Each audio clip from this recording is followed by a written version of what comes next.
वो दीपिका पादुकोण की बिकनी क्यों दिखी और क्या बिकनी है? पहले पहनी नहीं क्या इस देश में इस तरीके से? और क्या चलता नहीं? कंगना की बिकनी किसी को नहीं दिखती।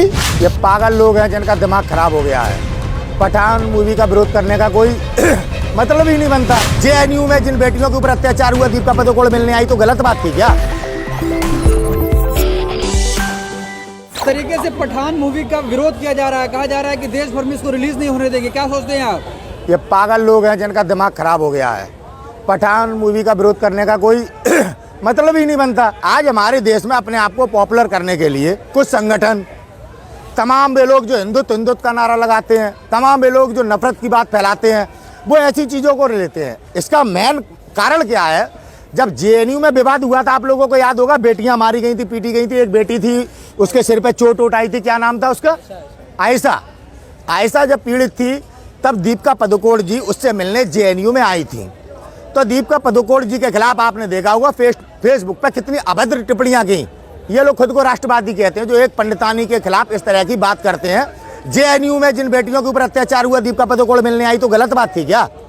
वो एक स्टार है, बच्चों को का मनोबल बढ़ाने आई। लेकिन ये जो नफरत की राजनीति करते हैं हिंदू सभा के लोग, आरएसएस के लोग, जो आज पठान मूवी का बहिष्कार कर रहे हैं, और सुनिए आप कारण क्या है?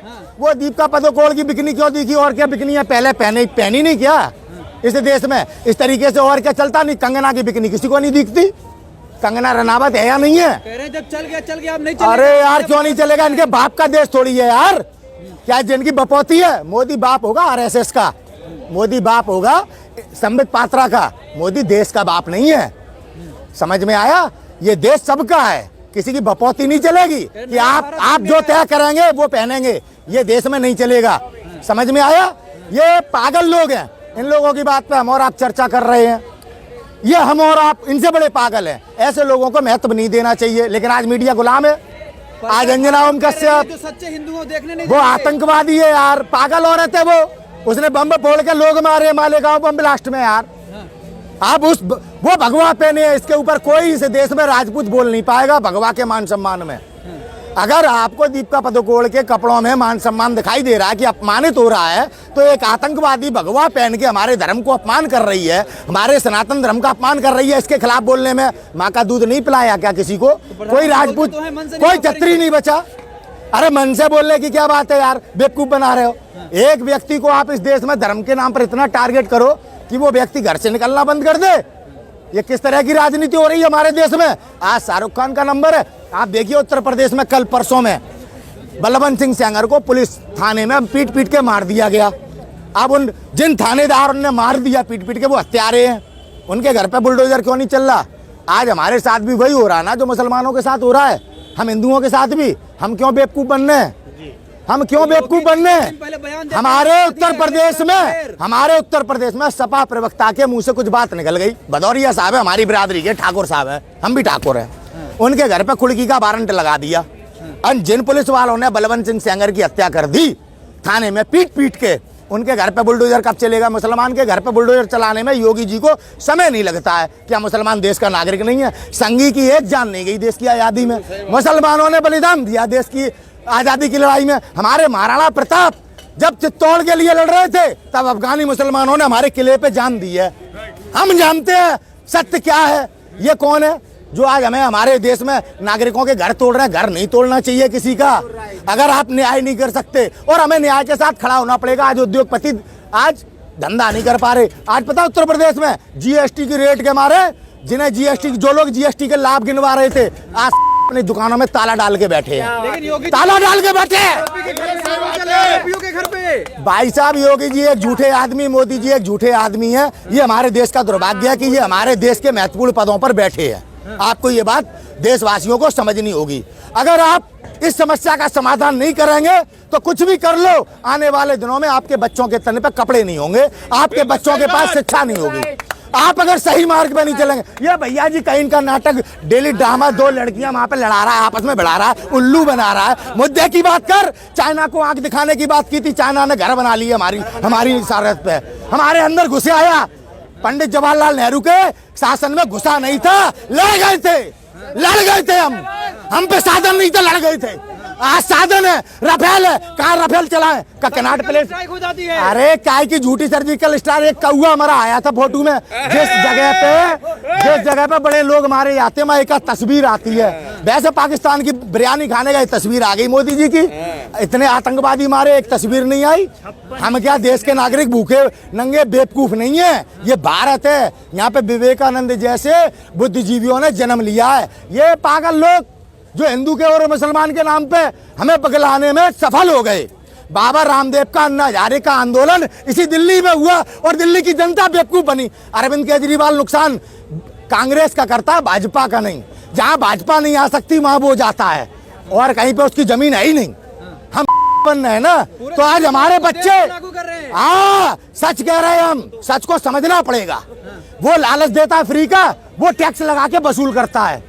बात एक ही है ना, ये तो एक ही घर से है, वो भी संगी केजरीवाल, मोदी जी भी संगी। समझना पड़ेगा। आपके बच्चों को फ्री शिक्षा मिल रही है, डीटीएस जो बसें चल रही हैं एक की भी सर्विस नहीं हो रही, हमारी पेंशनें खत्म हो रही हैं, हमारे बच्चे नहीं पढ़ पा रहे। जेएनयू को क्यों मिटाया जा रहा है? क्योंकि टेम्पू वाले का, ऑटो वाले का, एक किसान का, एक मजदूर का बच्चा जेएनयू में पढ़ के कन्हैया कुमार बन सकता है। लक्ष्मी सीतारमण ये भी जेएनयू की पढ़ी है। सुनिए, अरे सुनो, एक गैंग बताओ कौन सा आतंकवादी निकला, एक बताओ। और कितने बताऊं? आईपीएस, कितने नेता। कन्हैया कुमार एक आंगनवाड़ी में काम करने वाली महिला का बेटा आज देश के प्रधानमंत्री की आंख में आंख डाल के बात करता है। ये जेएनयू की हकीकत। कोई अपने, तुम में से यहाँ खड़े हो, कौन कौन अपनी बेटी को, कौन अपने बच्चे को पढ़ा लेगा गलगोटिया में? किनकी हिम्मत है जो अपने 2 बच्चे गलगोटिया में एडमिशन बीटेक करवा ले? है किसी की हिम्मत? जेएनयू में करवा सकते हो तो गरीबों के बच्चे ना पढ़ पाए। और ये साहब अमित शाह जो परिवारवाद की बात करते हैं, जो भाजपा के लोग, इनका टोपा सा बच्चा जैसा बीसीसीआई चला रहा है। यहाँ पढ़े लिखे गरीबों के बच्चे टेम्पू चला रहे हैं क्योंकि हम बेवकूफ बन रहे हैं। हिंदू थे महाराणा प्रताप, हिंदू थे पृथ्वीराज चौहान, कभी देश को बांटा नहीं, कभी देश में अराजकता नहीं फैलाई, कभी नहीं फैलाई। वो लड़े, अपनी देश की रक्षा करी और हम लोग बलिदान देते देते मर गए। हिंदू मुसलमान तो नहीं किया है? कौन नहीं लड़ा? बनवासी भी लड़े, जो जंगल में रहते थे वो भी लड़े, हिंदू मुसलमान नहीं हुआ। आजादी की लड़ाई लड़ी गई, हिंदू मुसलमान नहीं हुआ और आजादी मिलते ही हिंदू मुसलमान के नाम पर बंटवारा हो गया। वो तो इतिहास गलत पढ़ाया जा रहा है। अरे ये खुद गलत है। सच्चे इतिहास को कभी झुटलाया नहीं जा सकता। कांग्रेस ने दिल्ली बसाई है, इसको कभी मिटाया नहीं जा सकता। इस बात को याद रखना।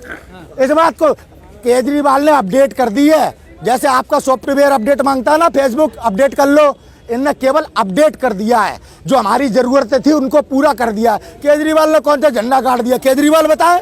पंजाब ले लिया, गुजरात गए थे, कह रहे थे वो तो भाजपा के हाथ से जाना था, तो भाजपा ने एक मोहरा खेल के वो यही है ना केजरीवाल। जहाँ भाजपा नहीं आएगी वहाँ केजरीवाल जाएगा, जहाँ फुप्पा नहीं आएंगे वहाँ भतीजा नहीं जाएगा। सुनो, हमने बहुत राजनीति देखी, हम भी राजपूत है। पार्टी खड़ी करके मुख्यमंत्री बनाने में ना सालों लग जाते हैं। जो एक आंदोलन से मुख्यमंत्री बन गया, इसको जमीन तैयार मिली थी, आंदोलन एक षड्यंत्र था। बाबा रामदेव 35 रुपए लीटर पेट्रोल दिलवा रहा था, किसे मिल रही है? कोई जवाब पूछो। जे काले धन के पीछे इसने हमें बेवकूफ बनाया। वो काला धन मोदी ने नोटबंदी करके सफेद कर दिया, हमारे हाथ में कटोरा पकड़ा दिया। आज हम पे कुछ नहीं है, देश की जनता पे कुछ नहीं है। आंखें खोल लो, आने वाले दिनों में बोल भी नहीं पाओगे, बोल भी नहीं पाओगे। ज्यादा लंबी बात नहीं, 24 के बाद 25 में खड़े नहीं हो पाओगे। याद रखना ये बात, याद रखना। सही बात है ये। कह रहे हैं चाइना कब्जा करते जा रहा है, गृह मंत्री। अरे मैं कह रहा हूँ क्या, देश का जिम्मेदार आदमी जो विपक्ष का नेता है राहुल गांधी, जिनके परिवार ने बलिदान दिए, संघियों ने क्या बलिदान दिया, भाजपा का क्या बलिदान है? 1 रुपए का चंदा दिया हो देश के लिए, बताओ। 1 रुपए के अगर ये चंदा देने वाले हो, बताओ। नेहरू ने अपनी जमीन दे दी, दान दी देश को, देश बसाया, सब तुम्हें दिया। जिन पे आज हमारे माँ बाप नौकरी कर रहे हैं, पेंशनें खत्म कर दी, अग्निवीर के नाम पे सेना की मट्टी खराब कर दी। क्या किया इनने? वो बराबर आवाज उठा रहा है ना। अब वो कह रहा है आज भी कि चाइना हम पे हमला कर सकता है, लेकिन आपको गुमराह किया जा रहा है। इनकी राजनीति रहती है, अटल जी प्रधानमंत्री थे तो कारगिल करा दिया, खुद प्रधानमंत्री थे तो पुलवामा करा दिया। अब की बार कुछ तो चाहिए वोट बैंक के लिए, तो चाइना करा दो। हम तो, तुम तो बेवकूफ है।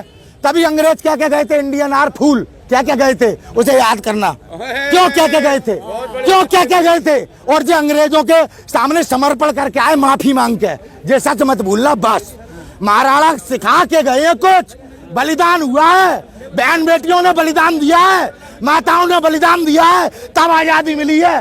तेग बहादुर सिंह जी ने शीश दान दिया है, गुरु गोविंद सिंह के बच्चों ने बलिदान दिया है, तब जो आजादी मिली है, दान में नहीं मिली है। याद रखना ये बात। और अगर आज इस बात को भूल गए तो ये सवाल कर रहे हो ना तुम, ये चोरों वाले, तुम्हारे मुंह में ताला लग जाएगा, अपनी बेटी की इज्जत नहीं बचा पाएगा, याद रखना।